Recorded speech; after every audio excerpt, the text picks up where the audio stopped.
नमस्कार, घरची सोपी रेसिपीत आपल्या सर्वांचे स्वागत आहे. आज आपण अतिशय टेस्टी आणि झटपट तयार होणारी अशी चायनीज भेळ बनवणार आहोत. तर रेसिपीमध्ये स्किप करू नका, व्हिडिओ शेवटपर्यंत बघा. तर सर्वात आधी या ठिकाणी आपण शेजवान चटणी तयार करणार आहोत. त्यासाठी मी या ठिकाणी काश्मीरी, गावरान, बेडकी आणि चपाटा अशा 4 प्रकारच्या मिरच्या घेतलेल्या आहेत. त्यांना आता आपण पाण्यात शिजवून घेणार आहोत. या ठिकाणी बघा, आता आपण त्यांना थंड करून घेतलेलं आहे आणि त्यानंतर मी त्यांना मिक्सरच्या भांड्यातून बारीक करून घेणार आहे. हे बघा, अशा प्रकारे मी त्यांची पेस्ट करून घेतलेली आहे. आता यानंतर आपण 1 छोटी वाटी अद्रक आणि 1 छोटी वाटी लसणाची पेस्ट करून घेतलेली आहे आणि ती या तेलामध्ये घातलेली आहे. आता यामध्ये आपण दळून घेतलेल्या मिरचींची पेस्ट घालणार आहोत आणि त्याला सुद्धा यामध्ये मिक्स करून घेणार आहोत.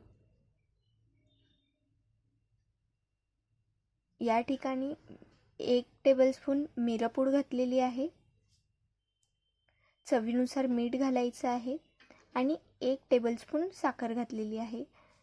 यामध्ये 1 टेबलस्पून सोया सॉस, 2 ते 3 टेबलस्पून रेड चिली सॉस आणि टोमॅटो केचप घातलेला आहे आणि याला व्यवस्थित मिक्स करून घेतलेला आहे. यामध्ये कोथिंबीर घातलेली आहे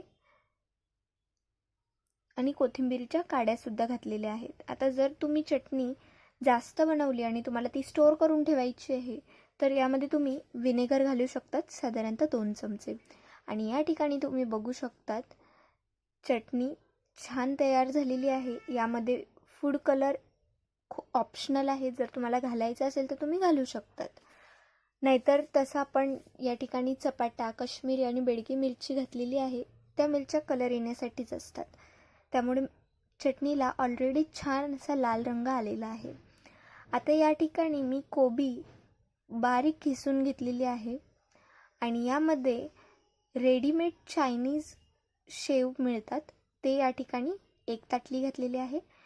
2 ताटल्या किसलेली कोबी, तर 1 वाटी ताटली या ठिकाणी मी शेव घातलेले आहे आणि यामध्ये 1 मोठा चमचा मी शेजवान चटणीचा वापर केलेला आहे.